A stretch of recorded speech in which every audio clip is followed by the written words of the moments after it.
दोस्तों, एक वक्त था जब इंडिया के मैप पर एक बड़ा सा रेड कॉरिडोर हुआ करता था। जंगलों में गोलियां, अटैक्स और देश का सबसे बड़ा इंटरनल सिक्योरिटी थ्रेट नक्सलिज्म।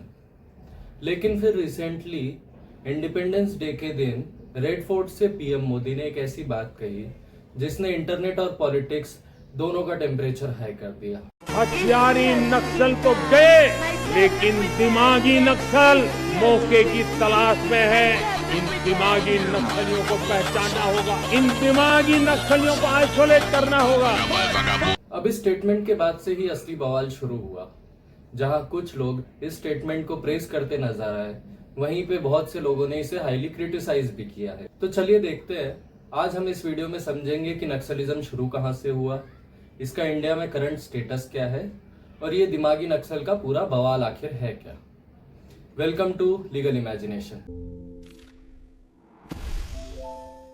इस कहानी की शुरुआत वेस्ट बंगाल के एक छोटे से गांव नक्सलबारी से शुरू होती है, जहां पे चारू मजुमदार, कानू सान्याल और ऐसे ही कुछ लोकल लीडर्स ने मिलके वहां के लैंडलॉर्ड्स की गुंडागर्दी के खिलाफ एक वायलेंट प्रोटेस्ट स्टार्ट किया।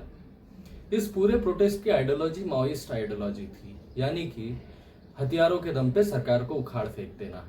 और क्योंकि ये सबसे पहला प्रोटेस्ट नक्सलबारी विलेज में हुआ था, इस पूरे आइडियोलॉजी और मूवमेंट का नाम ही पड़ गया नक्सलिज्म। धीरे धीरे ये मूवमेंट आग की तरह फैलने लग गया। पॉवर्टी, लैक ऑफ डेवलपमेंट और ट्राइबल मार्जिनलाइजेशन का फायदा उठाकर नक्सल्स ने जंगलों को अपना बेस बना लिया, जिसके बाद से इन लोगों ने अपना असली वायलेंस शुरू किया। हजारों सोल्जर्स, हजारों इनोसेंट विलेजर्स, बच्चे बच्चा किसी को नहीं छोड़ा इन लोगों ने। और अपने आप को एक्सपांड करते करते इंडिया के एक बड़े हिस्से पे इन लोगों ने अपना कंट्रोल या फिर इन्फ्लुएंस हासिल कर लिया था। और एक पॉइंट पे ये इंडिया के लिए इतना बड़ा थ्रेट बन चुके थे कि हमारे former prime minister doctor Manmohan Singh को खुद ये कहना पड़ गया that Naxalism is India's single biggest internal security threat. ये कोई छोटी बात नहीं है, एक प्राइम मिनिस्टर ने इसे नंबर 1 थ्रेट बोला है। यानी पाकिस्तान से ऊपर, टेररिज्म से भी ऊपर, देश के अंदर की लड़ाई सबसे ज्यादा खतरनाक होती है।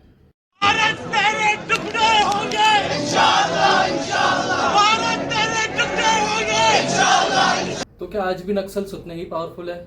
नो, क्योंकि पिछले एक डेकेड में Indian security forces and the government have been on god mode against left wing extremism.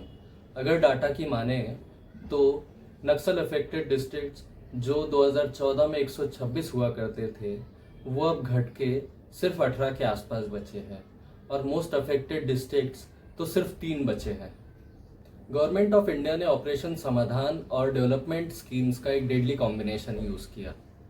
उन्होंने नक्सल अफेक्टेड एरियाज में सड़कें बनाई, मोबाइल टावर्स लगाए, स्कूल्स और हॉस्पिटल्स बनाए, और इंडियन सिक्योरिटी फोर्सेस ने अपने कैंप्स बनाए नक्सल अफेक्टेड एरियाज में, ताकि उन्हें धीरे धीरे कॉर्नर किया जा सके। मार्च 2026 एक स्ट्रेटेजिक टर्निंग पॉइंट और माओइस्ट इंसर्जेंसी के नियर कोलैप्स को मार्क करता है। रिसेंटली 18th इंडिपेंडेंस डे के दिन प्रधानमंत्री नरेंद्र मोदी ने अपने स्पीच में भी यही कहा कि नक्सली माओवादी हिंसा आखिरी सांस भी शायद रहने की तो ताकत नहीं रही है। पूरी तरह उसे खत्म करने की दिशा में, जहां पर कभी नक्सलवादियों की गोलियां चलती थी, जहां पर कभी धरती रक्त रंजित रहा करती थी, आज उसी नक्सल क्षेत्रों में, उसी इलाकों में नक्सल मुक्त होने के कारण विकास, विश्वास और प्रयास का तिरंगा लहरा रहा है। लेकिन कहानी अभी यहाँ खत्म नहीं होती। अब इस स्टेटमेंट के बाद से असली बवाल शुरू हुआ, जहां कुछ लोगों ने पीएम मोदी के स्टेटमेंट को प्रेस किया और एक्सेप्ट किया that there are some people inside India who don't wish to see it grow, who are actually the kind of people who will talk about democracy, free speech, constitution and everything all day long, but the moment you turn around they would be the first person to put a knife in your back। लेकिन opposition और कुछ लोगों का मानना ये है कि PM Modi ने ये स्टेटमेंट, ये वर्ड दिमागी नक्सल स्पेसिफिकली उन लोगों को टारगेट करके बोला है जो कि क्रिटिकल थिंकिंग रखते हैं और सरकार को क्वेश्चन करते हैं या क्रिटिसाइज करते हैं। अब ये सब तो इंटरनेट पे चल ही रहा है, और इसके साथ साथ चल रहा है एक सवाल, आखिर कौन है दिमागी नक्सल? और इसका जवाब देते हुए किसी ने एक बहुत अच्छा गाना बनाया है, एक पूरा song dedicated to who is दिमागी नक्सल। So here it is. Who is a Dimagi Naxal?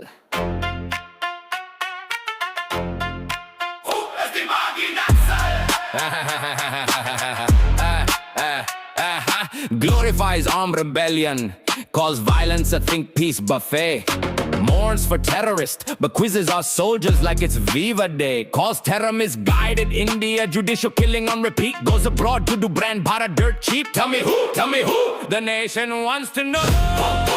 Who is a Dimagi Naxal? The nation wants to know. Who is a Dimagi Naxal? Big words, big lectures, same old game. Who is a Dimagi Naxal? The nation wants to know. Who is a Dimagi Naxal? Who? A Dimagi Naxal. अब मैं जानना चाहूंगा कि आप लोग के क्या views है इस पे। प्लीज कमेंट करके हमें अपने व्यूज बताएं और इस वीडियो को शेयर करें। Thank you for watching us.